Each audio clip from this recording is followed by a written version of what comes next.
આણંદ જિલ્લો જ્યાં 5 મહિના પહેલા ચંદુભાઈ મંગળભાઈ નામના એક બે નહીં બલકે 29 ખેડૂતોના પગ નીચેથી જમીન સરકી ગઈ। કારણ હતું ચંદુભાઈ મંગળભાઈ નામના 29 ખેડૂતની જમીનમાં અમદાવાદના એક શખ્સે કરાવી હતી વારસાઈ।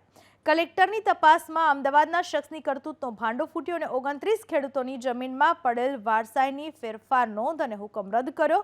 અમદાવાદના ચંદુલાલ મંગળદાસ બ્રહ્મભટ્ટ નામના વ્યક્તિના વારસદારોએ વારસાઈ ધરાવતા હોવાના નકલી પુરાવા રજૂ કરી કાચી નોંધ પડાવી હતી, જેને લઈને ચંદુભાઈ મંગળભાઈ નામના 29 ખેડૂતોને નોટિસ મળતા ચોંકી ઉઠ્યા। તમામ 29 ખેડૂતો કલેક્ટર કચેરીએ પહોંચ્યા અને રજૂઆત કરી। કલેક્ટરની તપાસમાં ખુલ્યું કે અમદાવાદના શખ્સે પોતાના પિતાના ભડતા નામનો ઉપયોગ કરી ખેડૂતોની જમીન પચાવી પાડવા માટે આ કારસો રચ્યો હતો।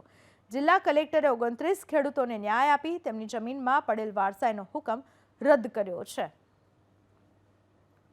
અને પ્રાથમિક દ્રષ્ટિએ જે લાગ્યું અને તમામ ઘણા બધા ચંદુ મંગલ જેની વારસાઈ અત્યારે કરાવીને આ ભાઈ તરફથી પ્રયત્ન કરવામાં આવ્યા છે, આવા ચંદુ મંગલ પણ હયાત ચંદુ મંગલો પણ અહીંયા ચંદુ મંગલ ખૂબ મોટી સંખ્યામાં 10 થી 12 ચંદુ મંગલ પણ કોર્ટમાં હાજર હતા।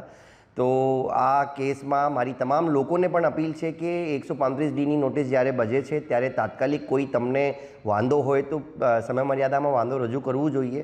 અને આણંદ જિલ્લાના મહેસૂલી તંત્રના તમામ અધિકારી કર્મચારીઓની કામગીરી પણ આમાં બિરદાવવા જેવી છે કે જ્યારે આ નોંધ પડી ઓનલાઈન ત્યારે ખરાઈ કર્યા સિવાય પ્રમાણિત નહીં કરી અને 135Dનું નોટિસ વ્યવસ્થિત બજ્યું, જેનાથી આ નોંધને અટકાવી શક્યા હતા।